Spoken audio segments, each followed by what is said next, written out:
Boa noite a todos, boa noite aos clientes Dressa, boa noite aos nossos amigos, boa noite aos nossos convidados, Bruna e Anderson, né?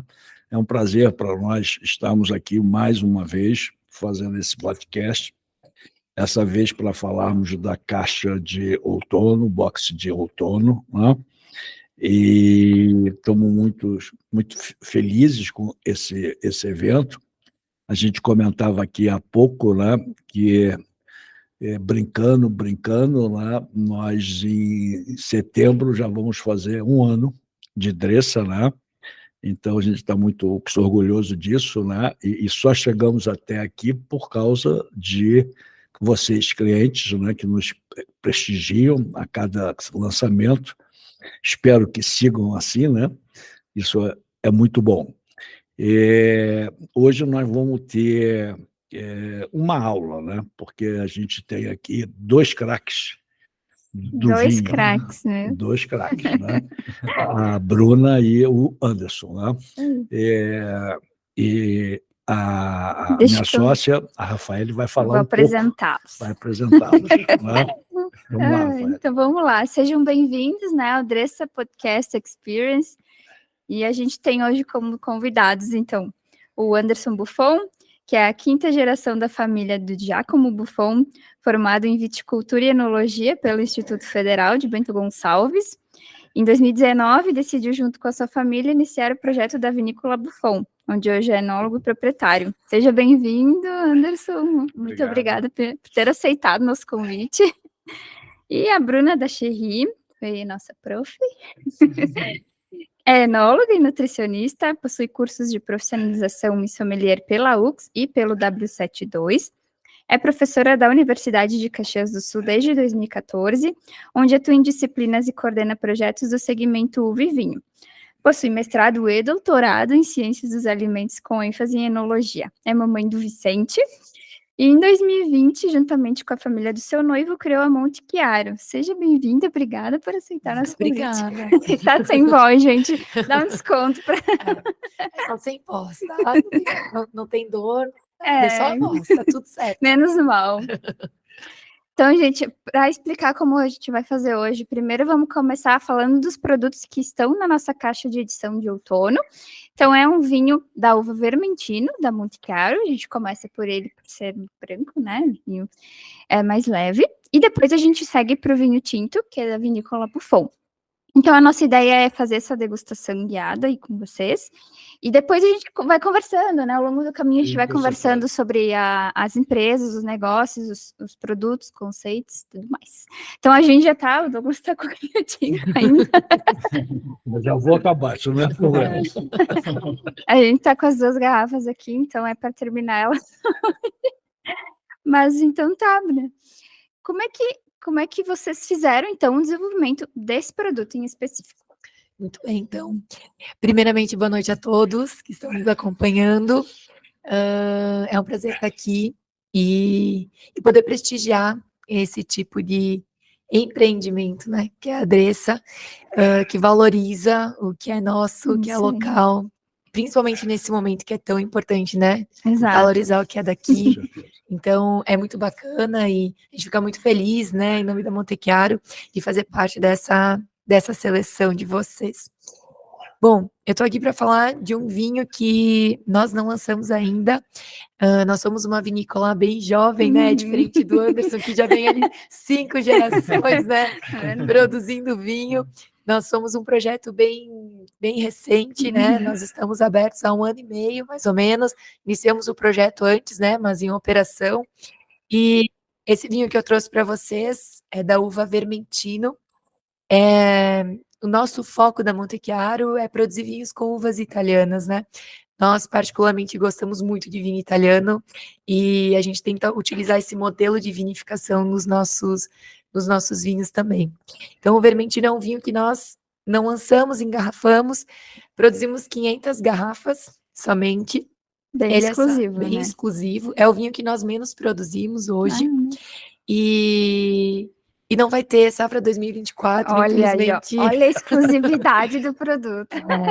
Com essa né, com esse modelo de vinificação, nem todo ano a gente consegue, né, produzir. Então, é um vinho que macerou por 4 meses com a casca, não é muito comum, né, a gente vê isso nos vinhos brancos, embora seja uma tendência Eu acho muito que é grande. legal falar o que é macerou, porque muitos não vão saber Claro, o vamos lá. que é macerou. Então, o vermentino, ele é feito, ele é produzido através de uma técnica que nós chamamos a técnica de vinificação como vinho laranja.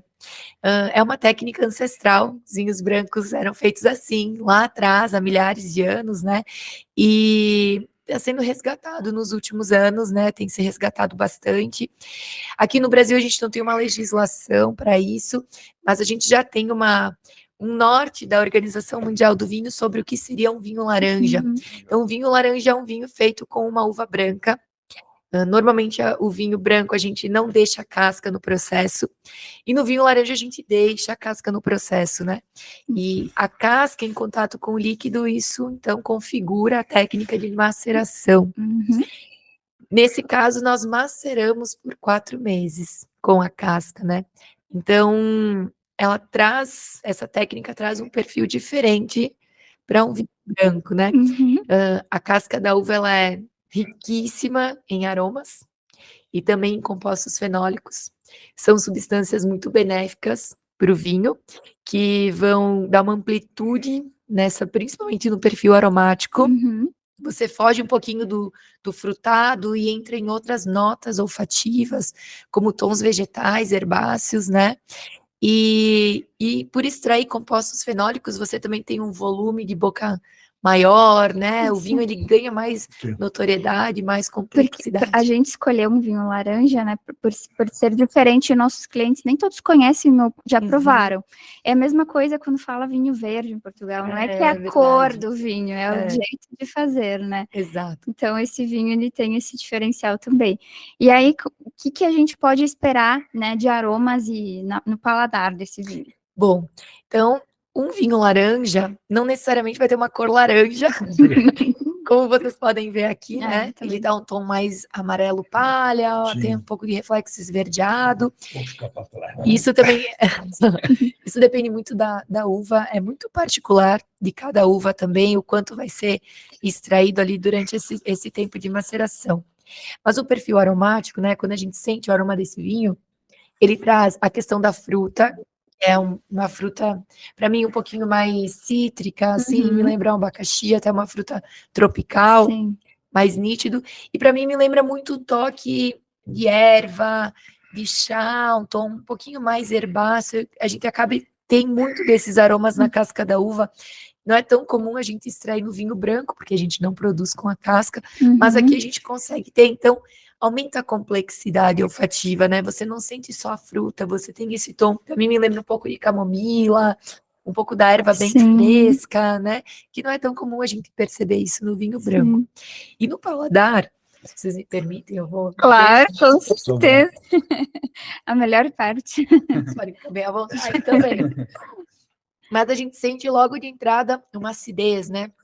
A nossa boca saliva, então isso dá muita vivacidade para o vinho, né? A gente percebe o vinho no paladar e um final de boca, ele é muito macio, ele é muito amanteigado, né? Então, aquela acidez que pode incomodar no início, ela dá uma amenizada no final de boca. É bem gastronômico também, né? Super indica esse vinho para harmonização, justamente por isso. E hoje, gente, tá tão frio aqui, para quem não é de Bento, e aí para nós tá sendo bom, porque tá dando uma esquentadinha aqui, né, gente? Vinho tem dessas coisas. Me diga uma coisa, Bruna.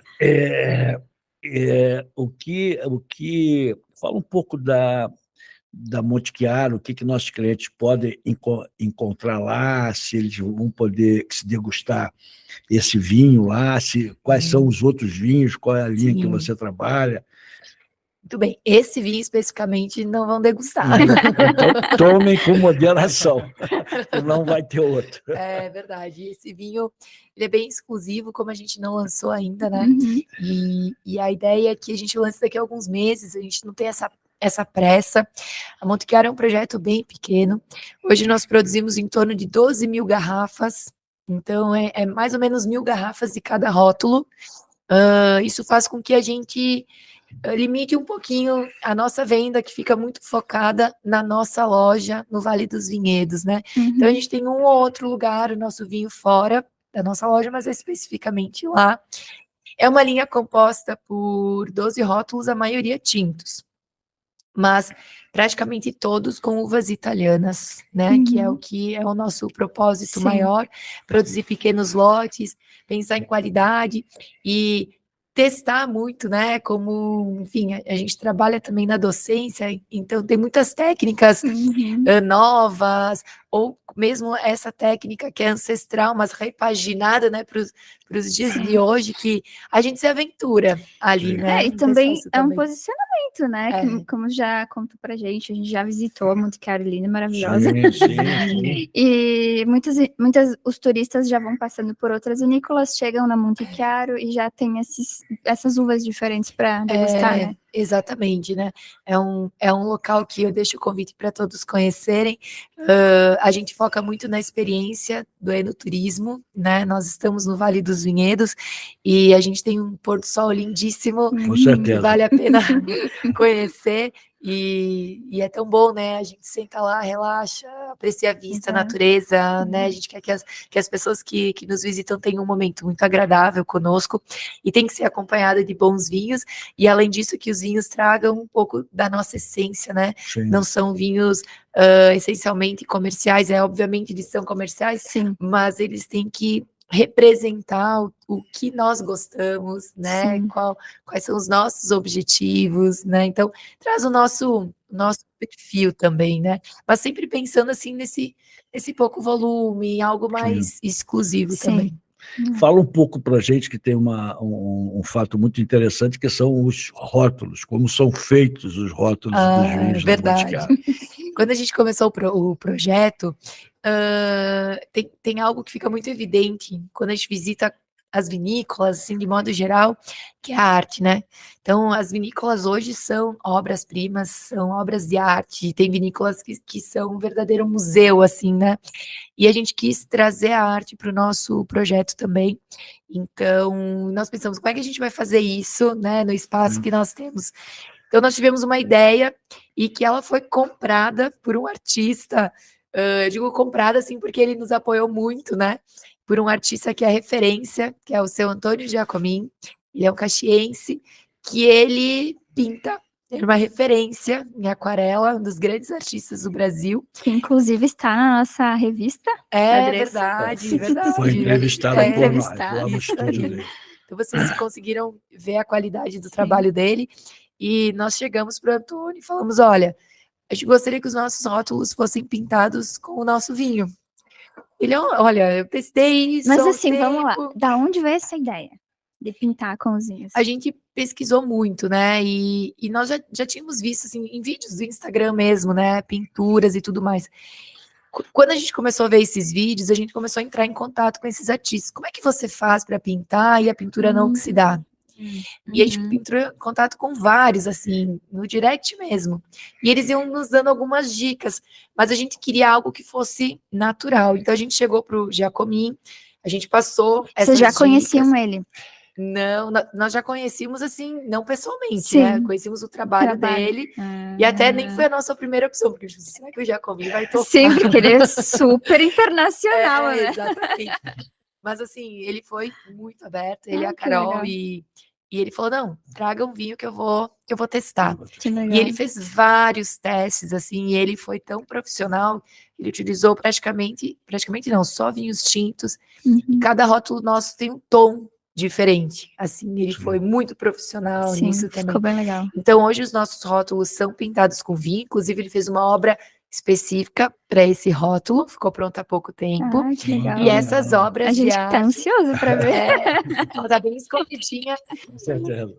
E essas obras de arte estão expostas na nossa loja no Vale dos Vinhedos, né? Podem ver todas as pinturas que deram origem aos rótulos. Isso são coincidências, porque as duas vinícolas que a gente escolheu para essa edição de outono têm duas características em comum. Os dois produtos são de uvas de origem italiana, então uma é a Vermentino e outra a Barbera, e as duas utilizam no rótulo artistas, né? Então uma com uma pintura em aquarela e a outra com nanquim, né? Que desenho a lápis, né? Então, assim, foi muita coincidência, né? Quando É. a gente escolheu os produtos, falou, vamos colocar isso na revista, né? E tivemos a chance de conversar Com com os os dois dois artistas, artistas. foi Né? bem Tivemos legal. a chance de conversar com os dois artistas. O Bruna, pegando um pouco aí o seu conhecimento, né, profundo na área, né? Já está aí dando aula há muitos anos, é estudiosa, é doutora. Então, E o peso. apesar da pouca idade, já tem uma história grande de formação. Né? O vinho nacional, o que está mudando nos últimos 10 anos para cá? O que está acontecendo que parece que os brasileiros estão apreciando mais que antes o vinho nacional? Eu acho que o brasileiro está conhecendo, né, mais o vinho nacional. A gente teve... Eu vejo uma mudança, eu acho que até o Anderson vai concordar comigo, porque nós somos de uma nova geração, que é uma geração que compartilha, uma geração que troca ideia sobre vinificação, uma geração que se une em prol do vinho, que está junto em feiras, em evento. Eu acho que começou um pouco pela mentalidade, talvez, da nova geração, da enologia do Brasil, assim, né? Que vem muito nisso, assim, a gente precisa se unir para fazer o nosso vinho crescer, para fazer o nosso vinho chegar. Então, esse foi um movimento bem importante dos últimos anos, né? E com isso, claro, a pandemia foi muito impactante, né? As pessoas consumiram muito vinho e elas acabaram saindo um pouco do tradicional, né? Do eixo Cabernet, Merlot, Chardonnay, e conhecendo novas uvas. Então, e quem começa a degustar vinho, vira um curioso, né? É verdade. Porque tu começa, vou degustar a Cabernet, daí tu já passa para outra e vai tentando achar aí a uva que tu Caminho mais sem gosta. volta, né? É um caminho sem volta, caminho maravilhoso, né? Ser percorrido, ninguém se arrepende, né? E isso também deu a possibilidade da gente vinificar uvas que são muito antigas, mas que estão tendo a chance de serem protagonistas, né, nos últimos anos, né? A própria Vermentinho não é uma uva nova, mas é recente no Brasil, né? Não é muito comum aqui no Brasil. Então, esses dois movimentos ali, eu acredito que tenham sido bem importantes. Deixa eu fazer uma pergunta, uma curiosidade. Existe vinho laranja com blend? De duas uvas, sim, existe. Tem vinícolas no Brasil que produzem. Que legal. Não veio essa curiosidade agora. E outra dúvida, vocês chegaram a ser colegas? Vocês são da mesma época ou não? Não, acho que não. Não sei se talvez na época do Lucas, não lembro qual que é. Não, eu sou mais recente. Mais jovem. Não tem muita diferença. Você é da época do Lucas? Eu acho que é pouco tempo de diferença. Só eu demorei um pouco mais para decidir qual que era entrar, Será que eu fico na família? Não fico. A pressão de seguir essas gerações. E dar umas voltas. Mas, Bruna, a tua família já era de vinho, essas coisas? Não, mas o meu pai, ele fez o técnico em enologia e ele trabalhou na Suvalan, que agora se chama Tecnovin, né? E meus pais são de uma cidade muito pequena aqui da Serra Gaúcha, chamada Vespasiano Corrêa. A gente tem que ir. Que é um viaduto bem importante, é o maior da América Latina. E claro, muito preocupados, né, com o nosso futuro, quando a gente entrou no ensino médio, assim, acho que ele não tinha outra opção senão me mandar para Peito. Então eu vim para cá, né, para fazer ensino médio ainda, com enologia, estimulada por ele, porque ele tinha estudado aqui e ele sabia da qualidade do ensino. Entendi. Então, sempre tem alguém da família que já fazia alguma coisa, né? E o vinho tem muito isso, né? É muito uma cultura familiar, né? E o teu esposo também, o Lucas, né? Isso, o Lucas também. Também já vinha dos pais. Ele, na verdade, o Lucas é de uma família que sempre trabalhou com vinho. Eles moram no Vale dos Vinhedos. Mas eu brinco até lá na vinícola, sempre trabalharam nos vizinhos, né? O pai, o avô do Lucas tem uma história muito longa com a Aurora, o tio na Tecnovin, a tia na Valduga, mas assim, de muitos anos, 20 anos, né? Então, essa convivência, né? Mesmo que fosse uma vinícola que não fosse deles, né? Estimulou também ele a fazer enologia e com certeza a gente ia começar um projeto próximo. Vocês foram colegas? No ensino médio. Ai, que legal. Mas o legal. nosso romance não é daí. Não é daí, não. Voltando um pouco à questão do vinho nacional, né?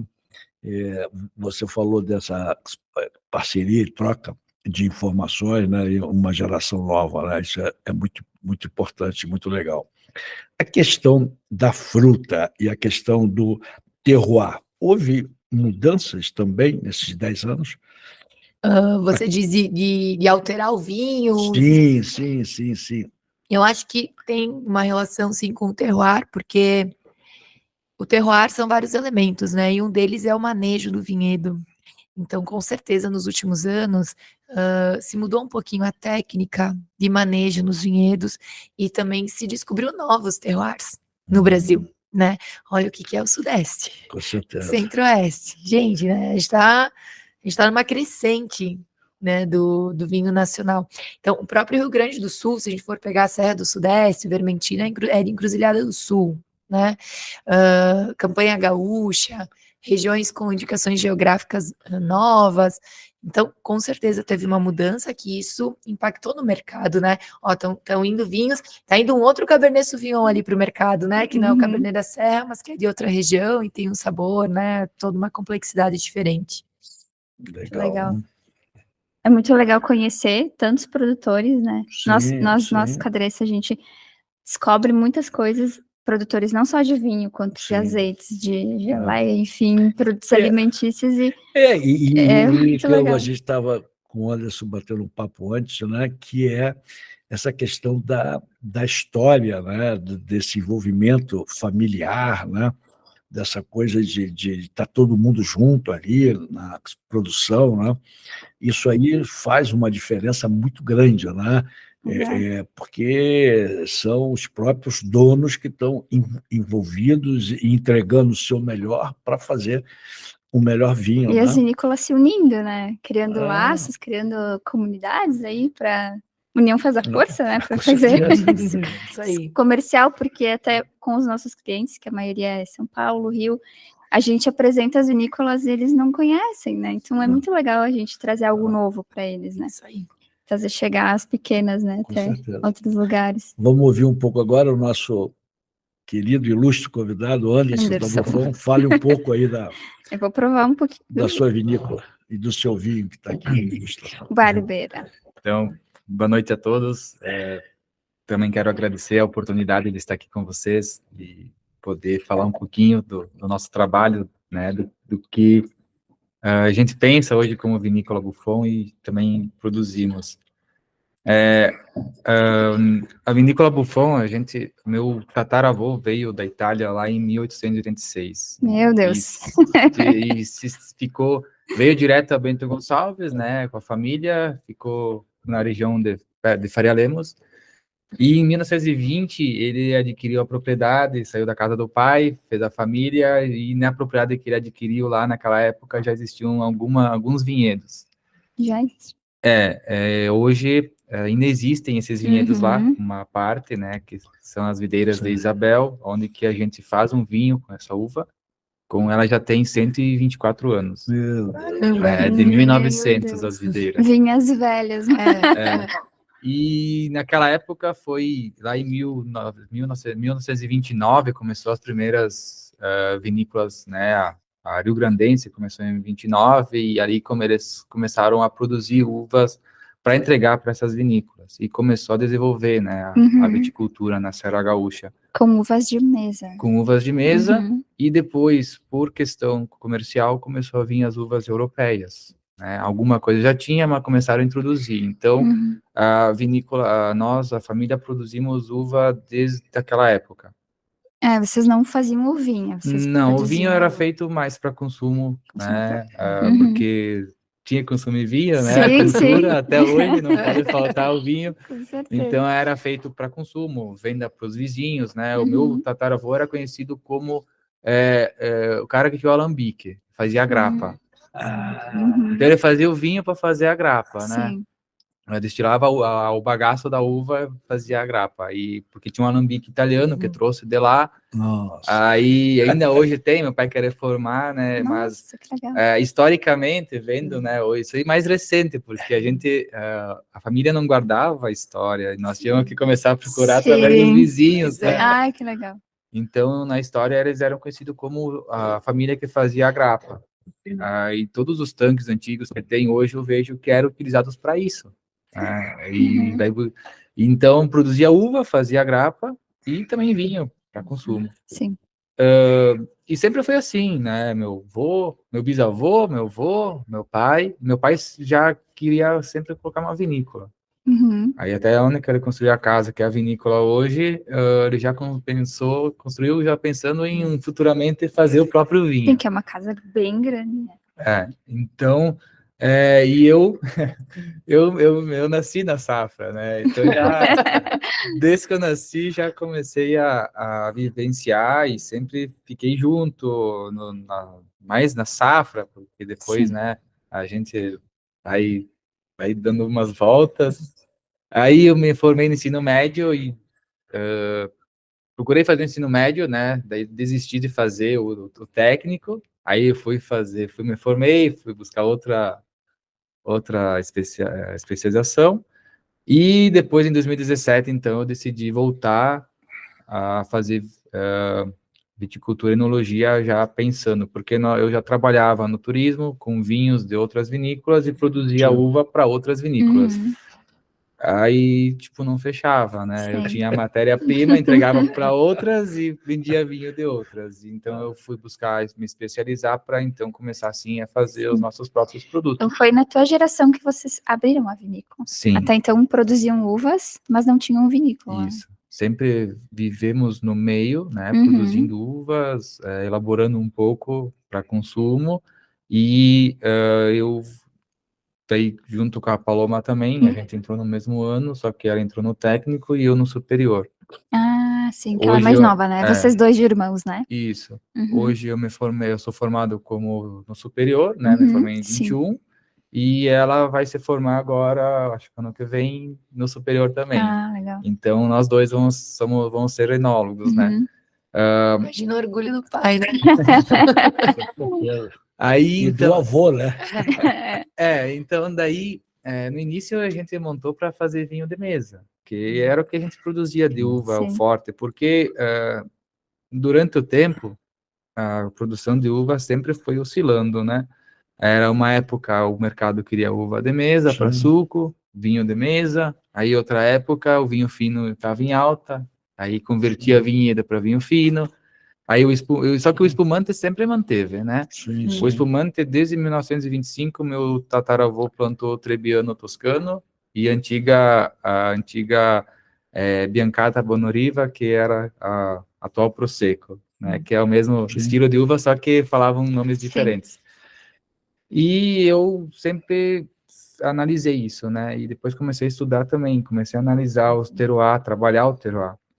Como a Bruna falou, é um conjunto, né? E a gente tem que sempre pensar na facilidade da nossa produção, para nós sofrer menos em produzir a uva e Sim. produzir ela de maior qualidade. E as uvas de espumantes sempre foram as uvas que melhor se adaptaram. Então, desde que entrei na faculdade, eu já comecei a fazer espumante.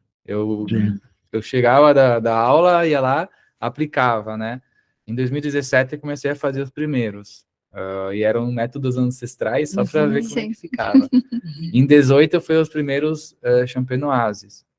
E aí, como a gente começou a entender que o negócio ia ir. Aí a vinícola começou a mudar de cara. A gente formou a marca Buffon em 2019, né, com a ideia de colocar a vinícola já focando em espumantes e vinhos finos. E já pensando a mesma teoria, né, de vocês, de produzir pequena quantidade, Uhum. com qualidade e coisas diferentes. Isso é o que a gente pensa até hoje. Esse é o conceito, né? O conceito da vinícola. E sobre esse produto, o que a gente pode esperar dele? Então, esse é um Paladar. resgate histórico. O Barbeira, ele é uma uva que o meu bisavô plantou muito, né? Nas épocas que oscilavam. Foi na época onde que veio as italianas. E Barbeira era o tipo de uva que mais tinha na propriedade, só que eram vários tipos de barbeiras, né? Barbeira d'Asti, Barbeira Piemonte, Barbeira Bonarda, Barbeira Marzemina e Barbeira d'Alba. Eram todas Nossa. essas tinha na propriedade. Fantástico, hein? A que mais produzia era a d'Asti, né? Em maior quantidade. E essa aqui é uma Barbeira d'Asti. Então é um resgate. Eram plantas que ficaram na propriedade. E aí, com a ideia de nós elaborar nossos próprios produtos, a gente buscou resgatar algumas variedades, né? E formar uma linha italiana também, para homenagear a imigração italiana. E a Barbeira foi uma uva escolhida para isso. Na hora de elaborar o vinho, aí começou a vir, né, como é que eu posso dizer, as experiências aí e um pouco, né, de aprendizado junto, porque a Barbeira d'Asti é uma uva que ela tem uma característica diferente, ela não matura completamente, ela tem uma maturação mais precoce, né? Ela não atinge o ponto alto de maturação de açúcar, então é um vinho que fica com uma graduação alcoólica baixa. Entendi. E na hora de eu elaborar, foi a última uva que eu colhi na safra. E já metade de março, finalizando a safra. Tipo, não dá mais para segurar, vamos colher. Foi até onde? Até onde dava. E ela não aumentava o grau de açúcar na uva. E eu resolvi fazer a mesma coisa, o vinho. Só que a complexidade em boca, né? A fruta, a complexidade, né? A maciez, os taninos macios. A maciez é algo realmente relevante, ela chama a atenção. E isso aí, tipo, me chamou a atenção. E a primeira vez que eu fiz, eu comecei a distribuir para o pessoal ver, né, como é que ficava. Eu achei que eu tinha errado o vinho, né, ficou com baixo teor alcoólico. Aí o pessoal começou a tomar, não, é muito semelhante aos barbeiras italianos. Aí eu fui pesquisar, né, como eu não conheço... Sim. Eu, tipo, não tenho esse conhecimento mais fora, né, Sim. nossa aqui, brasileiro, assim, consumi pouco vinho italiano, mas eu fui procurar, e realmente, então, a Barbeira é uma das uvas mais consumidas na Itália. Eles usam como vinho do dia a dia, por causa dessa expressão, de um vinho mais leve, mais fácil, e comecei a entender o tipo da uva. Aí começamos então, a entender e apresentar dessa forma, que foi o que caiu certinho na nossa história, na nossa linha, e onde que a gente apresenta as cartas italianas. Então, hoje o Barbeira é um vinho leve, um vinho mais fácil, né, frutado, não tem madeira, onde que ele acaba sendo um vinho tanto gastronômico como também para momentos... E né? eu diria que ideal para o outono, né? Com certeza. Quando a gente começou a Isso. procurar os produtos, né? A gente não queria nenhum tinto pesadão, nem um branco leve, queria o meio termo. Então a gente foi por essa uva que, né? Ela traz esse meio termo e um vinho laranja. Acho que casa muito bem, né? Antes de você falar dos rótulos, você também tem uma história, né? Quantos vinhos que você faz lá na Buffon? Tipos de vinhos que você faz na Buffon? Então, hoje a gente tem no nosso portfólio 18 rótulos. 18 rótulos. Mas a gente faz um total de garrafas de 15 mil garrafas por ano. 10 mil garrafas de espumantes, entre todos os rótulos, e 5 mil garrafas de vinhos. Vinhos finos, tintos e brancos. Então, a maioria dos rótulos ficam numa quantidade de 600 garrafas, 660. Sim. Tira Alguns o rótulos... espumante, né? Dos Isso, que não são espumantes. O rótulo que mais tem garrafas hoje chega a 1.300 garrafas o lote né, do rótulo. Então, é esse conceito de pequena quantidade. Sim. A gente está também descobrindo também ainda o terroir nosso, né, com novas castas. Hoje a gente faz coisas bem diferentes, né? A ideia que nem a Bruna falou, de eu acho que é tomar uma liberdade de criar coisas novas e apresentar sem medo para o consumidor, né? Não, é isso que eu queria perguntar, porque quando eu visitei a Buffon, eu já conheci os produtos, já conheci o Anderson, né, de projetos. Quando eu visitei, eu vi coisas bem legais. Uma das coisas que eu vi é que ele tem uma garrafa numa caixinha que ele enterra, né? Conta mais como é que é essa história de vinho enterrado, eu achei muito legal. O vinho enterrado é um vinho Marcelin. Então, em 2019, eu fiz o meu estágio. Aí, acho que foi a parte mais importante, né, do tempo, assim, da história minha, assim, que é onde que eu decidi mesmo o que eu queria fazer e vi que estava no lugar certo, né? Fiz o meu estágio e no estágio eu ganhei uma quantidade de uvas. Eu pedi, tipo, eu não tinha uva fina tinta. Aí eu gostaria de fazer o vinho, porque lá eu fui numa vinícola onde que os principais produtos, né, eram vinhos tintos. Aí eu disse, pô, aprendi a fazer vinho tinto, eu preciso de uva De para uva aplicar. Certo. Aí eu recebi uma quantidade, né? Me cederam uma quantidade de vinho e eu devolvi. Tipo, tudo que eu aprendi no meu estágio, eu apliquei. Aí surgiu o vinho Marcelin. Aí no mesmo ano, a gente decidiu reformar todo o prédio lá para regularizar a vinícola. E eu tinha essas garrafas já prontas, né? Eu engarrafei, tipo, metade do ano e estavam lá. E eu disse, eu vou ter que tirar daqui. Aí, e daí estudando lá, vendo, daí o cara lá inteira vinho, lá acho que era lá em São Paulo. Aí eu falei com o meu professor de solos, eu disse, o que tu acha? Dá para fazer isso? Esse dá? Aí eu falei, como é que eu posso fazer para proteger? Não, dá para colocar cera, né? E daí, eu vou enterrar os vinhos. Vou tirar de lá e vou enterrar eles para guardar, para não ter problema em quebrar a garrafa, né? Pelo menos eles vão ficar escondidos e vão estar quietos, né? Aí comecei a estudar a questão da temperatura, do ambiente, né? E quando que eu comecei a vender, isso aí se espalhou muito rápido. O pessoal em volta, né? Sim. Porque a gente tem a Quando a vinícola... ideia é boa, se espalha, né? A vinícola é nas margens da rodovia e fica ao lado de um posto. Então, o pessoal que estava aí, todo mundo via o negócio acontecer e comentava isso. Aí, tipo, circulou muito. E a gente fez, e o pessoal começou a comprar e começou a gostar. E eu comecei, então, a entender que isso aí era um projeto que eu tinha que seguir. E comecei a estudar a técnica, né? Aonde que o vinho é um vinho envasado jovem, né? É onde que ele não tem passagem por madeira, e o envelhecimento do vinho vai ser dentro da garrafa. E a garrafa é um ambiente reduzido, né? É pequeno, é pouca quantidade de vinho. Ele vai estar num ambiente onde que a temperatura ela é mais constante, não tem oscilação, que é embaixo do solo, e totalmente escuro, né? Então, se torna um ambiente praticamente ideal para isso. Então, para quem não entendeu, ele pega cada garrafa, coloca naquela caixinha, né?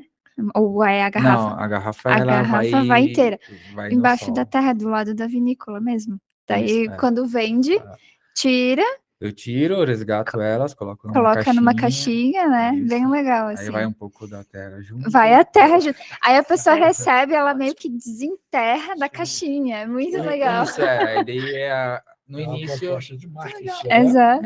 No início a gente rotulava e o pessoal não entendia o projeto. Não dá, Aí né? veio um turista lá e disse, não, eu quero a garrafa suja. Sim. Olha só, Eu- isso ajuda Para ele contar a sai da história, bolha, né? né? Olha, Para ele contar a história quando chegasse em casa, né? Aí É mais fácil. Né, É que pra para ele. nós, quando a gente faz, eu não sei se também, às vezes tu pensa assim, parece que é simples, né? Parece que é normal a coisa.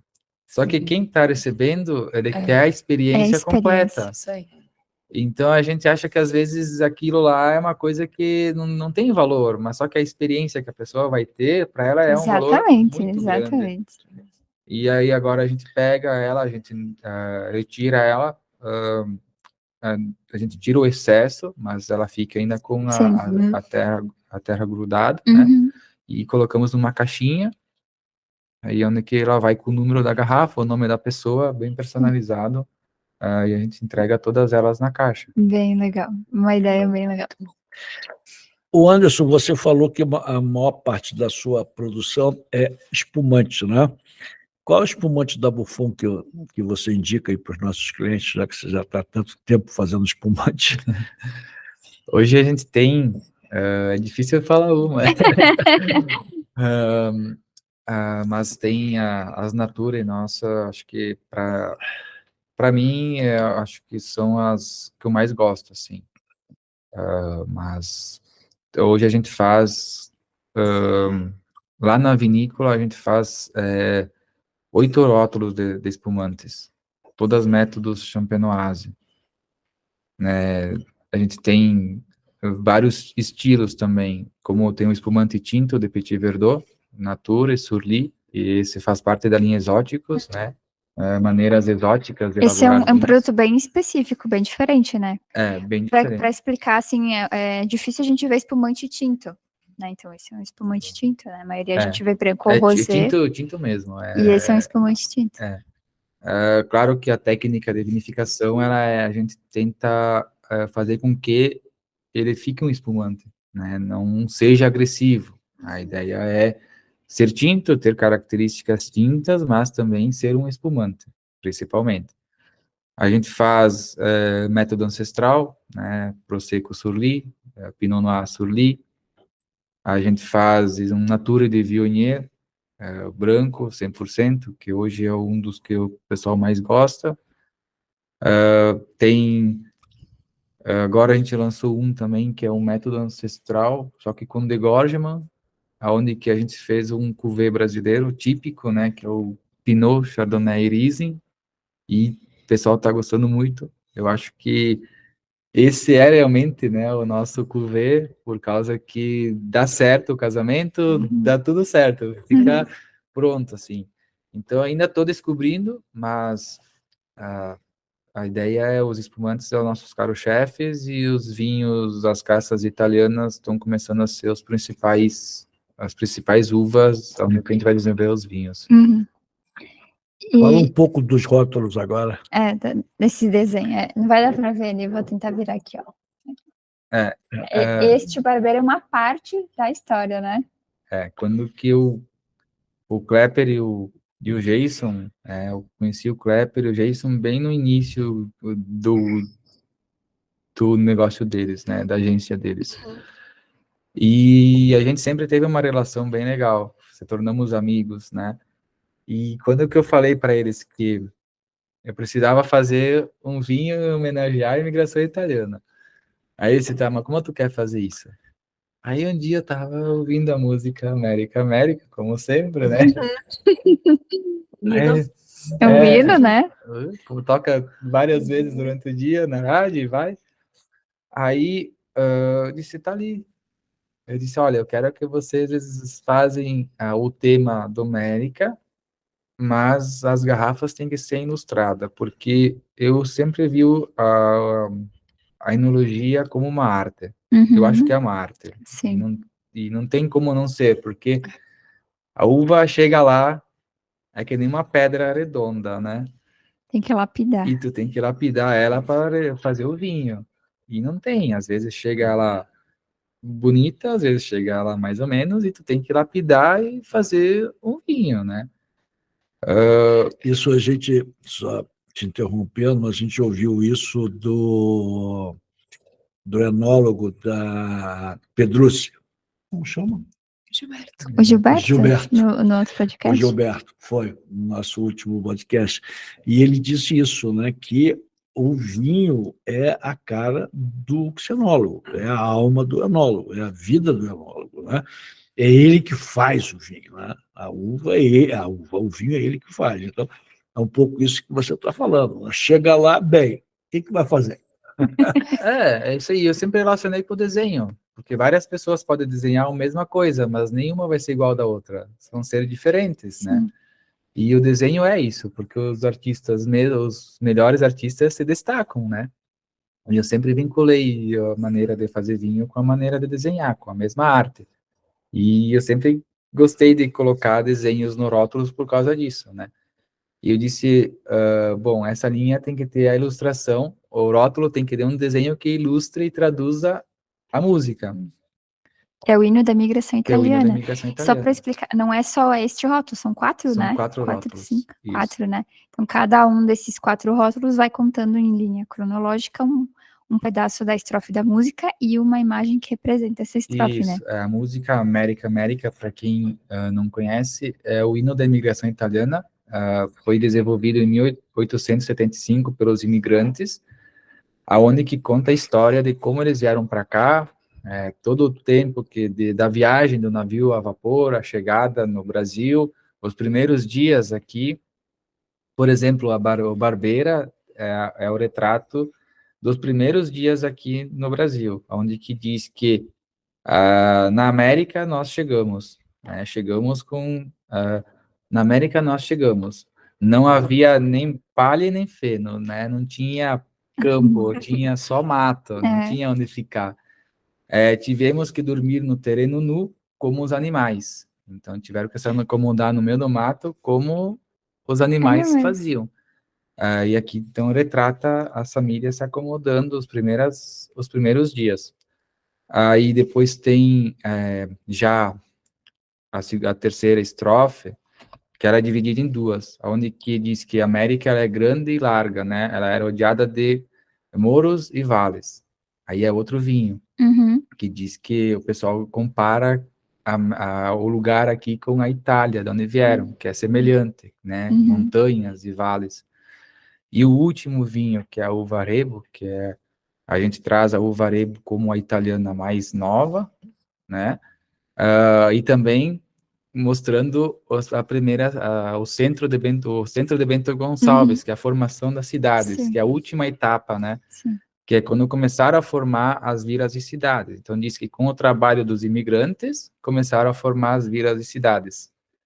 Isso aí. E falta o refrão, porque o refrão vai surgir daqui a um tempo. Olha, é um spoiler. O refrão ele fala sobre o ramalhete de flores, porque o ramalhete de flores, flores era tipo tu dar um presente, né? É tipo ganhar um presente, que quando eles vieram Bel para cá, Ramalhim de Fior, né? Uma coisa assim. belo Canta aí pra... ramalhete, não sou bom porque tipo eles receberam, né? Essa oportunidade de vir para cá. E eles falam que é como se estivesse recebendo um ramalhete, um belo ramalhete de flores.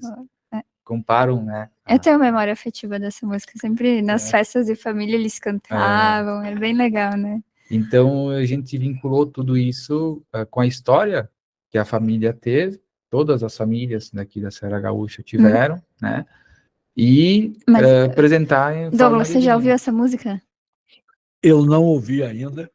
Então vai ter que ouvir, Mas porque é muito legal, muito mas bonita. lia a letra, né? né? E realmente, né? É muito interessante, é bem legal a história, né? E eu não sou aqui do Sul, né? Mas hoje já faço parte, né? Já tem alguns anos que eu moro aqui em Canela, e eu vejo a importância da imigração, né? Não só italiana, como eu acho que aqui alemã, né? todo mundo já escutou, é o hino mesmo, né? Todo mundo. Muito forte, né? Ela é muito potente. Se não foi alguma festa de comunidade, foi na família, foi alguém cantando, né? É bem presente essa música. E posso fazer uma pergunta? Eu queria perguntar para vocês questão de enoturismo. A Bruna é forte nisso, né? Foi a nossa coordenadora de enoturismo. O que vocês têm de atividades de enoturismo na vinícola? Bom, a Monte Chiaro, ela foi pensada nisso, né? Para o enoturismo. E para um enoturismo que fosse um pouquinho mais leve, assim. Fugindo um pouquinho do foco tradicional da visitação, da degustação com tempo limitado, por exemplo, né? Então, hoje nós temos um espaço com um terraço, que é a nossa cereja do bolo, é o terraço. Linda, e ele tem uma vista para o pôr do sol. Antes da gente construir nesse espaço, a gente sentava lá para tomar um espumante, e a gente sempre pensava isso, assim, que as pessoas tinham que ter aquela sensação que a gente estava tendo, Porque às vezes a gente vai numa vinícola e pensando assim no modelo tradicional, né? Você vai lá, você visita, às vezes algo mais robótico, assim, né? Uhum. E daí você degusta 5 vinhos num tempo determinado, né? Degusta esse. E às vezes até com uma pressão, o que tu achou desse vinho? Me fala um aroma, Uhum. né? E daí a gente vai, às vezes, dificultando, e ao invés de aproximar, a gente está distanciando um pouquinho, né, esse consumidor. Então, a gente se propôs a fazer experiências, a fazer degustações que fossem ao ar livre, que fossem no tempo do cliente, que ele pudesse sentar lá, conhecer uma araucária, que muita gente não conhece, né, apreciar a vista, e ao mesmo tempo ele pudesse estar conhecendo vinhos que ele não ia degustar fora desse ambiente, assim, né. Agora nós estamos fazendo uma cave também, as nossas barricas estão já no nosso espaço. Que legal. Então, o cliente vai poder. Essa semana a gente colocou o vinho nas barricas. 3, colocamos o Vermentino 24, colocamos Ancelota, Terol de Guio Rego. E daí a gente quer também que o turista tenha essa experiência de degustar o vinho direto na barrica, né? E fugir um pouquinho do tradicional. Nós ficamos abertos até mais tarde também. Isso é uma outra questão, né? Nós estamos num local turístico e especialmente em regiões onde o turismo é mais forte, como o Vale dos Vinhedos, que é uma rota que é a primeira rota para quem quer visitar a vinícola, é o Vale dos Vinhedos, né? Então, 5 horas, normalmente, você não tem mais o que fazer na rota. Então, a gente se propôs a fechar mais tarde, justamente por ter também essa opção, né? E acaba que hoje a gente percebe que a gente está se posicionando assim, o pessoal faz um roteiro e termina na Monte Chiaro. Tanto que o nosso movimento é mais para o final do dia mesmo, né? O pôr do sol. Então, para a gente está sendo muito bom, né? Mas é justamente isso, é por conta da experiência, né? E o que temos de no turismo? A gente já está no outro lado do evento, né, no lado norte. Ainda é um pouquinho mais novo na questão do enoturismo, mas a gente está ainda nos preparando, né, o espaço, mas estamos recebendo o pessoal. A gente tem 2 experiências que a gente faz, onde uma experiência é justamente a experiência América, que a gente apresenta toda a história da família, né? A gente faz uma degustação em barrica, a gente passa pelas barricas, outro projeto que a gente faz, que é o vinho envelhecido em barrica de bourbon, de whisky. Então, o pessoal degusta, conhece, a gente apresenta os nossos produtos, e a gente faz uma degustação harmonizada da linha América, apresentando a história da imigração. E também a gente tem a degustação exóticos, onde que a gente apresenta os produtos mais diferentes que a gente faz na vinícola. Então, estamos ainda construindo a parte externa, né? Como a gente vem veio num momento onde que a gente era uma loja onde vendia produtos das outras vinícolas, recebia turistas, mas era tipo um varejo, né, de todas, para uma vinícola própria.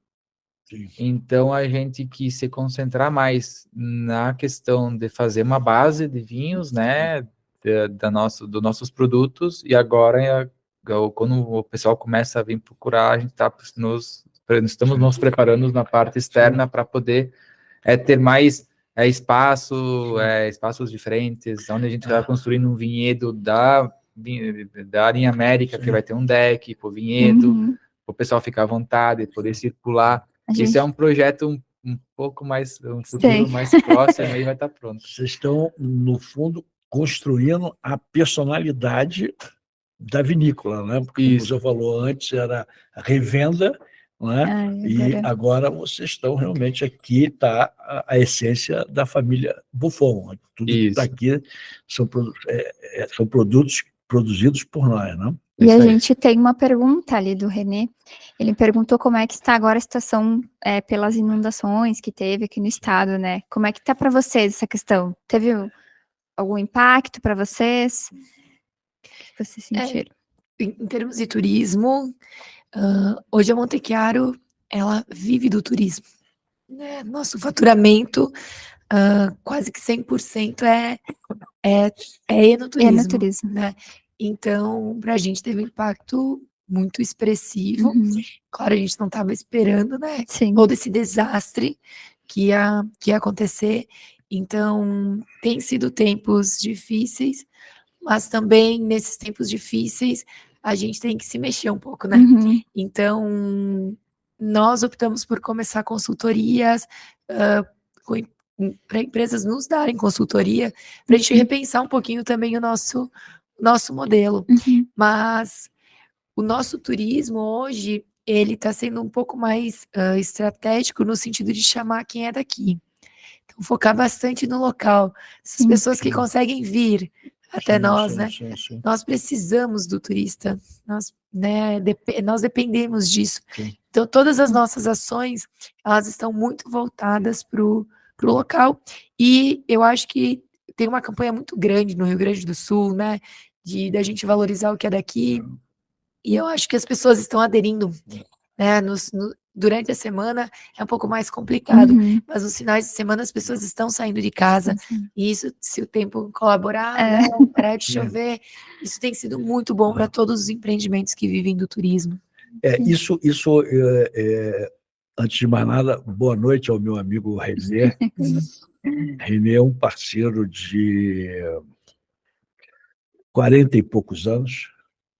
É interessante lembrar que a gente ia para a escola juntos, Olha aí. caminhando, na época, para o científico, né? Nós íamos juntos caminhando. Muito obrigado, Renê. E quem quiser fazer pergunta, é só Pode mandar aí que a fazer. gente enxerga vocês daqui da tela da TV. É isso aí. Mas o que você falou, Bruna, é muito interessante porque a catástrofe, né, para o pessoal daqui da Serra, fora as cidades que foram afetadas diretamente, né, e não foram poucas, né, mas aqui a gente, Bento também foi um pouco, mas o Vale em si, né, não foi, mas nos tirou todos os acessos nacionais e internacionais, com a questão dos aeroportos, as estradas, né? E aí você começa a ver que tem um público, né, que muitas vezes está deixado de lado, que está do lado de vocês, né? Que vem de carro aqui, meia hora, uma hora, né? E esse pessoal também tem renda e tem condições, né? E se sentem valorizados. Então, foi o que tu disse, né? Tem que repensar esse modelo, porque ficar dependente, né, de um aeroporto, né, um único aeroporto, né, nacional e internacional, significa que você não tem. Né? Se você tem um, você não tem. Né? Tem que ter pelo menos dois para você dizer que tem. Então, está todo mundo com essa lógica de mercado. Vamos conhecer o nosso público que está aqui em volta de nós, né? E isso é ótimo, né? Então, muitas vezes essas catástrofes, apesar de ter um momento muito ruim, é um ensinamento novo, né? É uma mudança de paradigma, né? Você realmente tem que sair do modelinho que sempre usou e sempre deu certo para pensar, bem, não posso contar com esse modelo para a vida toda, eu tenho que ter alternativas. Exatamente. Na crise, crie. Com certeza, né? É aquela coisa que os mestres falavam, né? É o TBC, né? Você conhece essa expressão? Não. TBC, tira a bunda da cadeira. Obrigatoriamente faz você, né? Se mexe, cara, se mexe, porque as contas no final do mês chegam iguais, nada para, né? A vida segue, né? Mas é que nem na pandemia, né? Que veio essa parte ruim da pandemia, mas as vinícolas né? Falando em vinícolas, conseguiram progredir muitos anos em menos anos, Isso né? aí. Isso aí. Nessa questão de e-commerces, né? Essa parte mais de mídias sociais e tal. Então, veio para uma coisa boa, né? Espero que isso tudo que está acontecendo também, né? Traga coisas boas, a gente tire aprendizados de tudo isso, né? Com certeza. E aí eu queria perguntar também como é que a gente consegue harmonizar, né? Então, por exemplo, vinho laranja. O que eu posso comer junto, assim, para fazer um jantar? Qual é a dica? Qual é a dica? Bom, a gente tem que facilitar a harmonização, né? Eu acho que é importante a gente não complicar a Sim. vida dizendo que esse vinho só dá conta com isso, Sim. né? Com determinado alimento. A gente tem que pensar muito que quando a gente pensa num vinho, a gente tem que pensar na leveza. Então, um vinho leve não é um vinho encorpado, estruturado, não é um vinho tinto.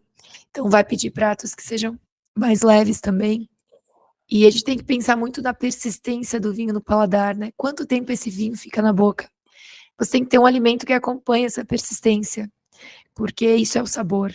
Então, se o vinho fica, o prato tem que ficar também. Senão o vinho vai matar o prato ou vice-versa, né?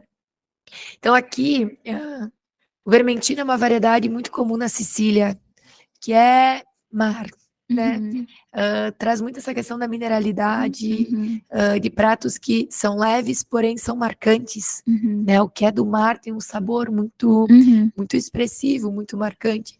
Então eu vejo o Vermentino muito nessa linha, né? De alimentos assim que tem esse toque salino, frutos do mar, Uhum, não super estruturados, mas que possam ter algum nível de gordura, porque essa uhum, acidez dele limpa o paladar. uhum. Então, que for usado um óleo vegetal Ai, ali, que né? delícia. Ainda mais na hora da janta falar disso. Isso, vamos pensar assim, um bacalhau, Hum, com aquela receita bem tradicional, com bastante azeite de oliva. Então, esse vinho, ele traz essa acidez que limpa o paladar, tem características semelhantes de sabor, de aroma, que né? delícia. Então, essa linha, eu acredito que seja mais conveniente para esse Isso aí. vinho. E do vinho da Varavega? Não sou tão especialista assim. Uma Amor. boa polenta com osso vulco. Como a gente fala, né, como enólogo, assim, a gente sempre comenta numa confraria de enólogos, só enólogo que é chata a confraria de enólogos, porque a gente não tem essa facilidade de saber combinar e falar mais quadrado, né? A gente Sim. é produção e não se detém muito a essas experiências harmônicas, né? Sim. Mas o Barbeiro é um vinho leve, um vinho mais fácil, mais pro dia a dia. Então, acredito Sim. que comidas mais leves, né? Não carnes tão pesadas, não Comida da massas. nona, aquela Eu de la costumo macarronada. falar assim como um gringo, né? Gringo Puro, né? mesmo. Vendo, Raiz. como um vinho italiano do dia a dia, Sim. né?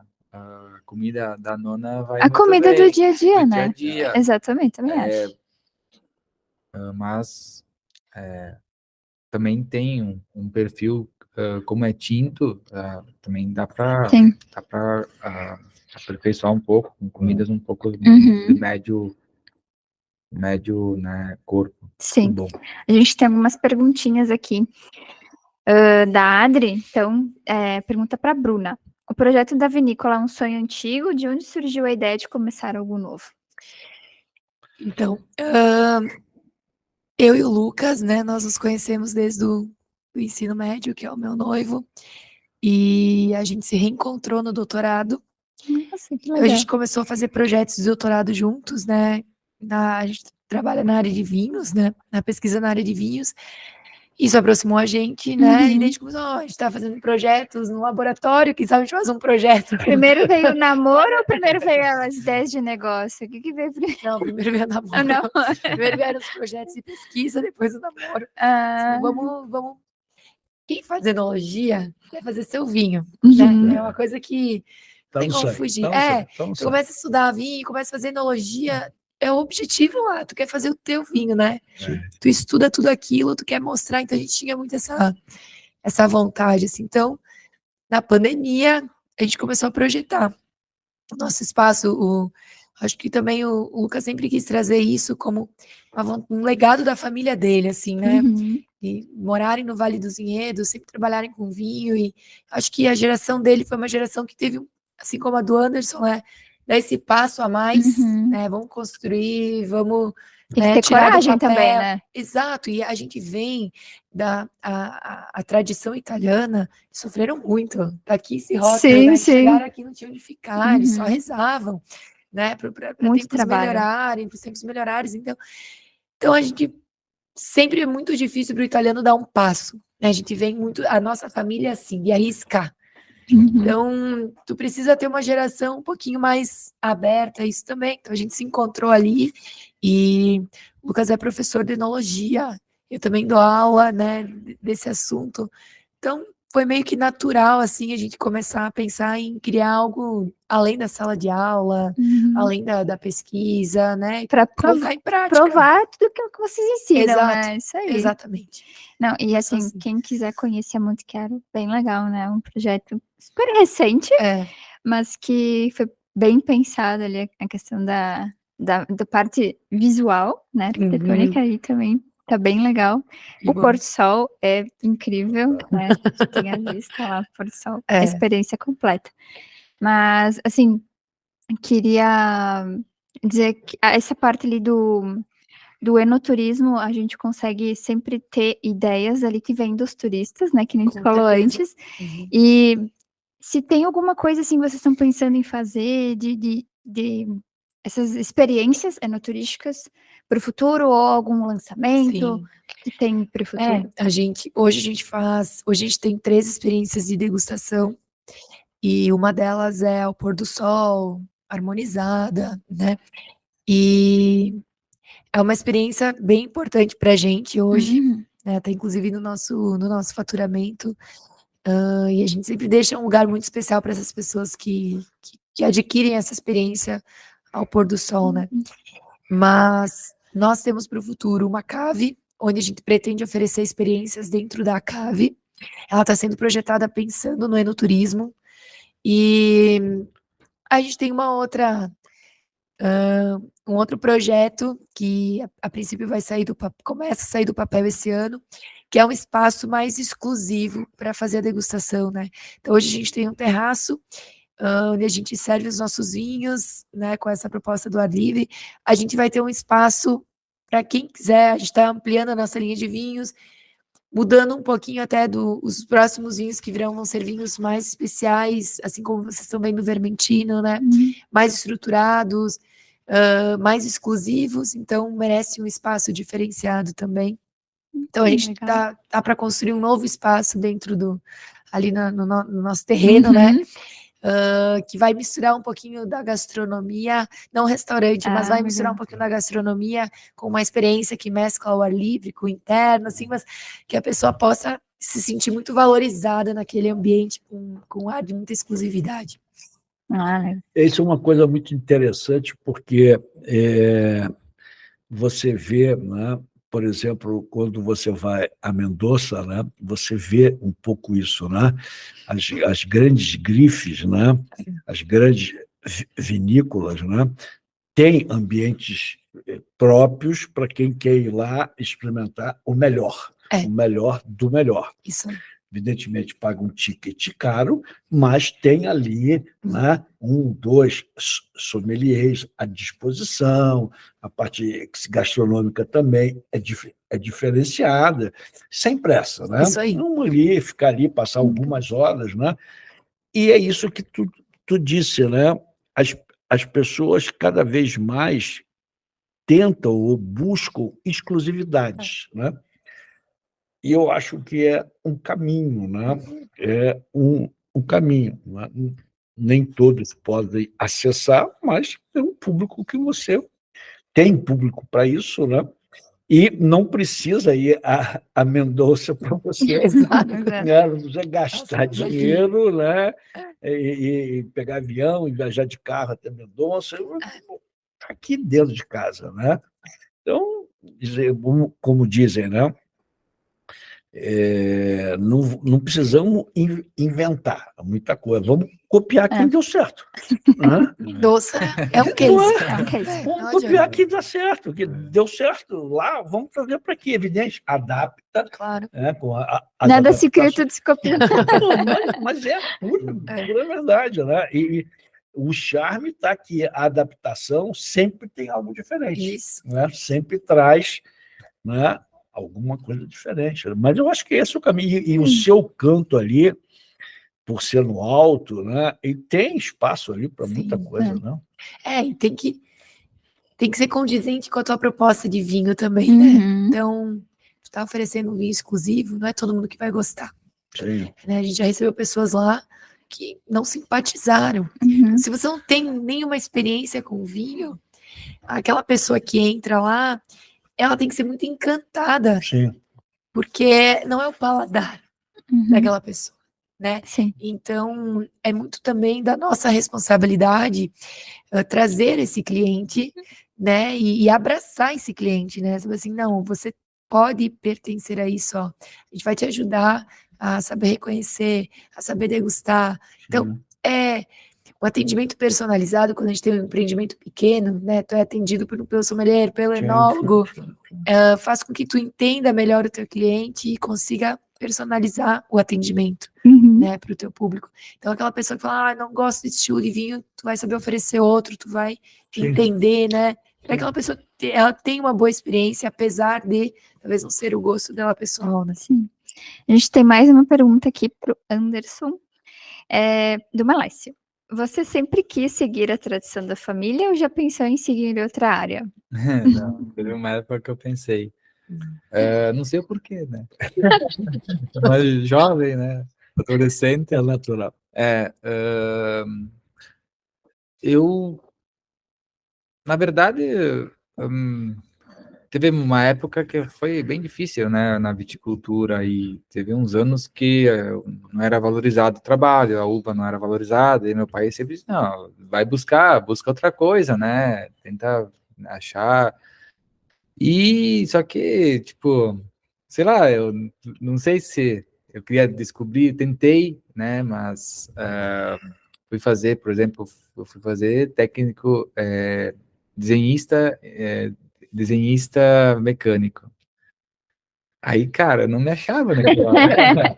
Isso aqui não é para mim. Não dá para fermentar Não, eu sou bom de conta e tal, mas essas contas tem que usar para outra finalidade, né? Não para mecânica. Aí eu acho que quando que eu comecei a namorar com a Michelle, eu acho que foi um ponto que eu vi que disse, pô, não precisa mudar de rumo, né? Eu posso ficar aqui. E ela me incentivou muito a trabalhar com meu pai.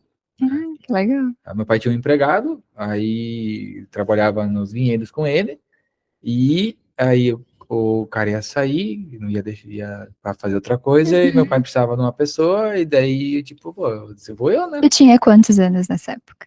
Nessa época eu tinha 22. 22. Aí, disse, vamos lá, né?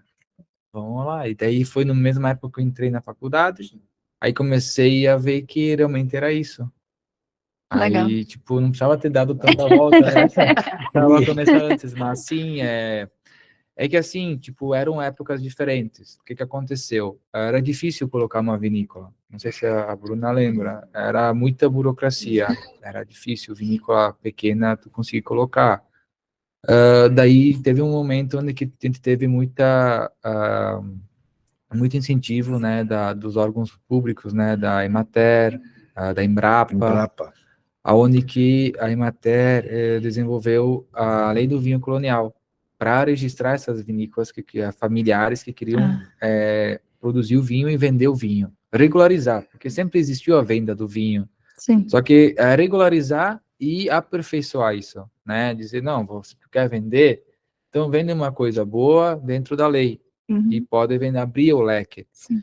Aí foi desde 2010, aí começaram a formar grupos, né, onde comecei a participar, aí eles iam para o campo, vinham lá, ensinavam a fazer melhor, a escolher melhor a uva, a produzir melhor a uva no campo, E eu acho que foi nesse período aí, vamos dizer, de 2005 em diante, 2007 em diante, que começou também a questão da tecnologia na agricultura e melhorar a produção, principalmente da uva, né? Acho que isso é um dos grandes motivos também que começaram a ter vinhos melhores, né, aqui na nossa região.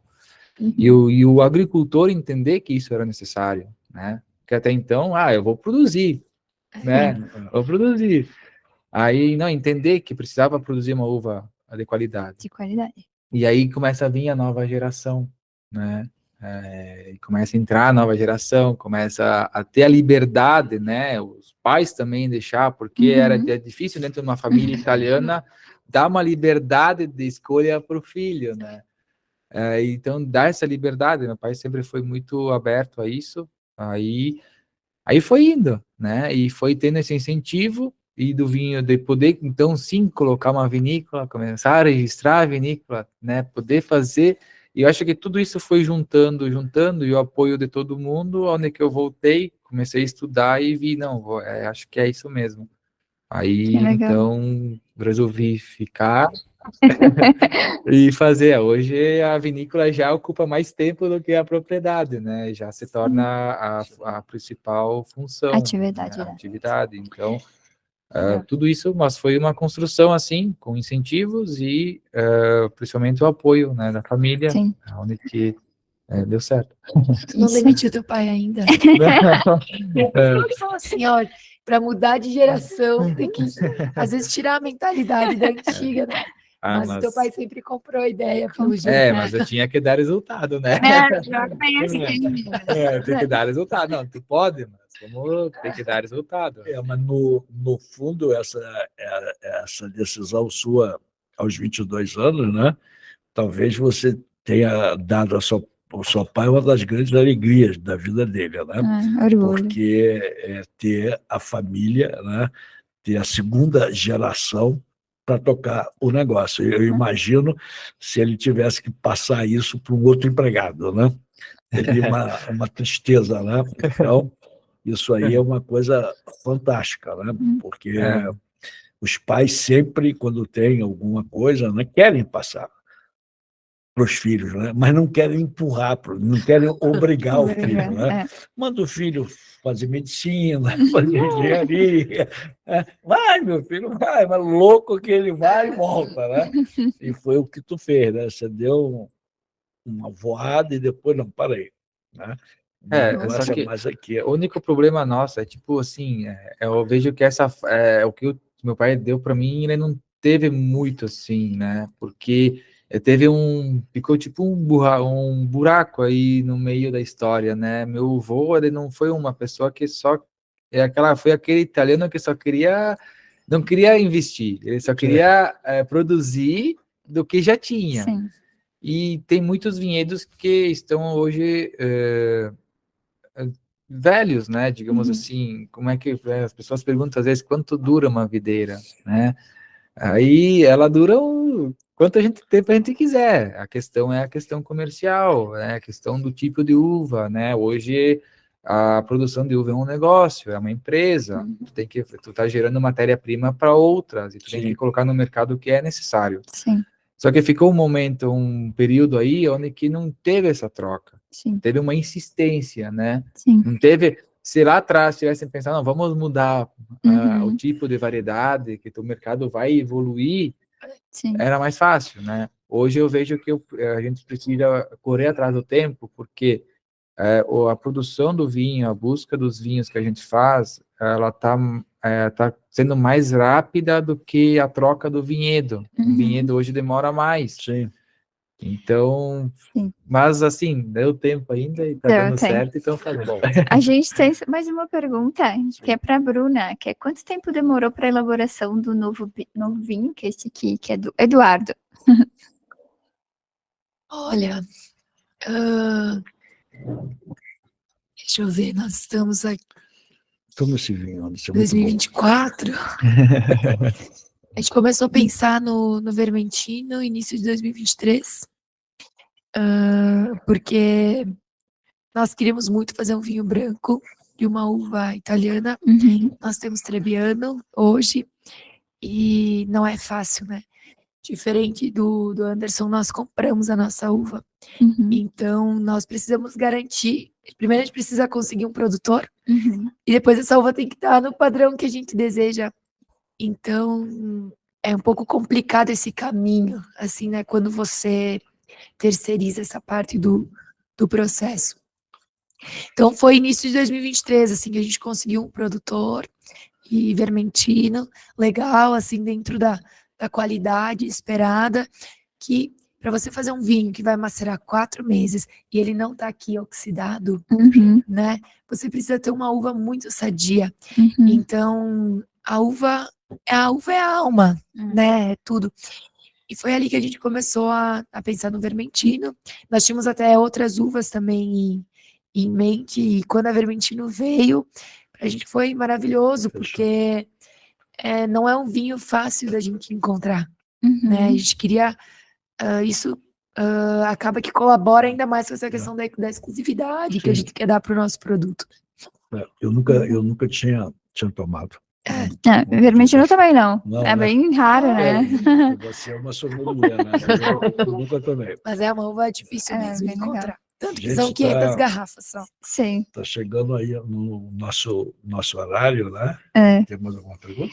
A gente tem só a pergunta da Márcia, que por que a gente escolheu os produtos que a gente escolheu para a edição de outono? Né? Então, como eu falei antes, a gente queria produtos que harmonizassem com essa estação que não é nem tão fria, nem tão quente, então produtos nem tão pesados, nem tão leves.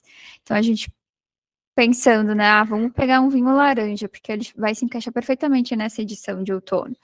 E um vinho tinto que não seja pesado nem leve. A gente foi pensando nas vinícolas e falou, vamos lá visitar a Buffon. A gente foi, degustou os produtos e falei, é esse. E também ele casava em muitas coisas, né, da questão da origem italiana, do artista e tal. Depois, escolhidos os vinhos, que é a primeira coisa que a gente escolhe, a gente vai para os outros produtos, que nessa caixa, então, tem o azeite.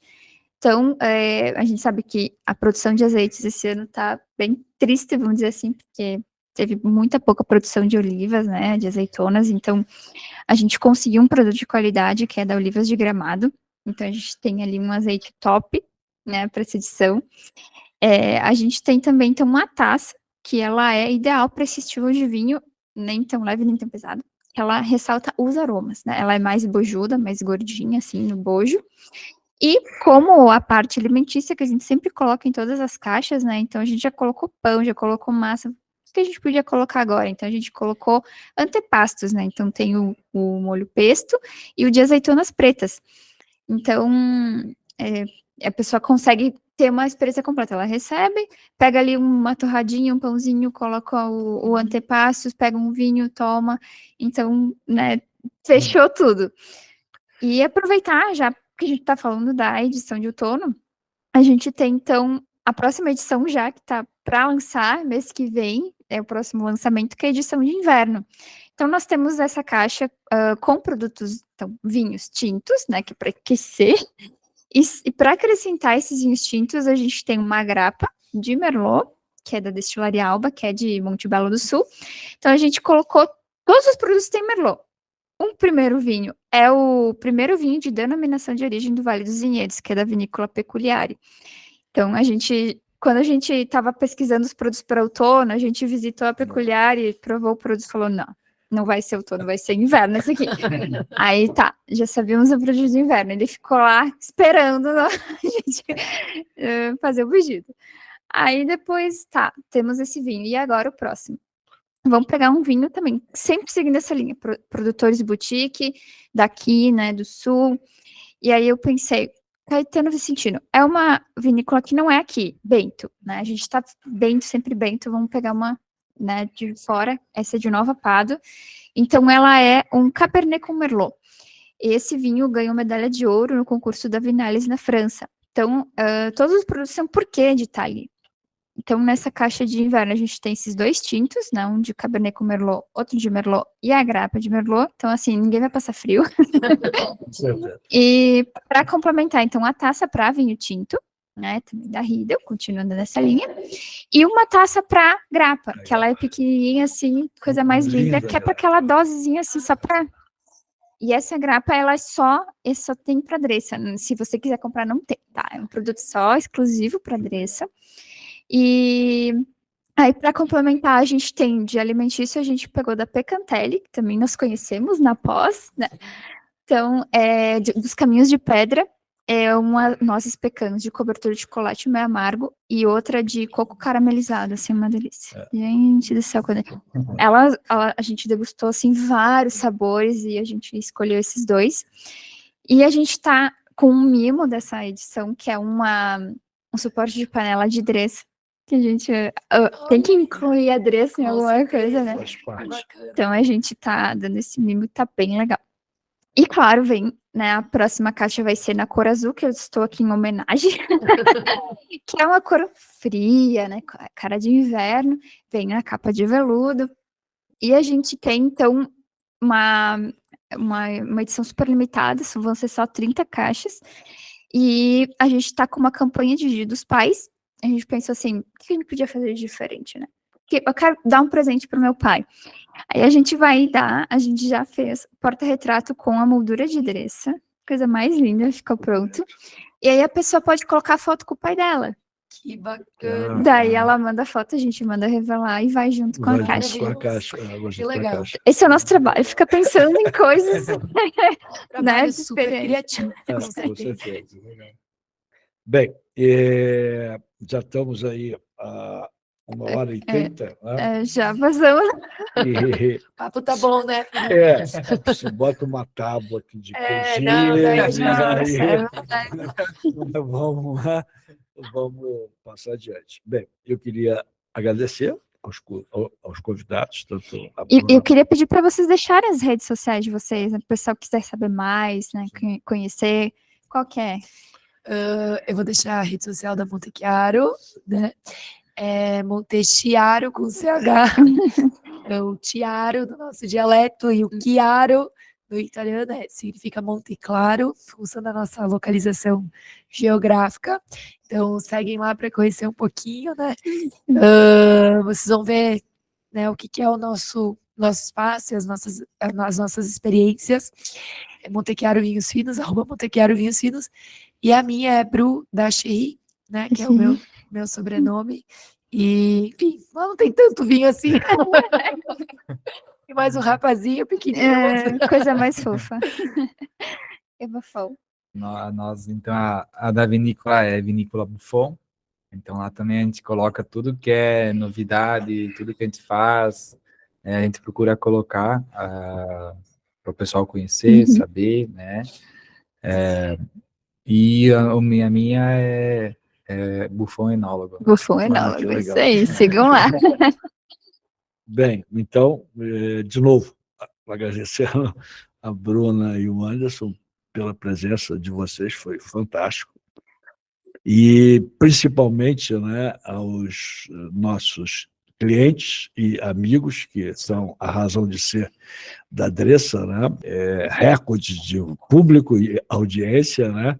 E nos aguarde, né? Em breve vamos estar fazendo outro, né? E em breve vocês vão conhecer a nossa caixa de inverno. Boa noite a todos. Boa noite, pessoal. Muito obrigado. Obrigada pela presença de todos.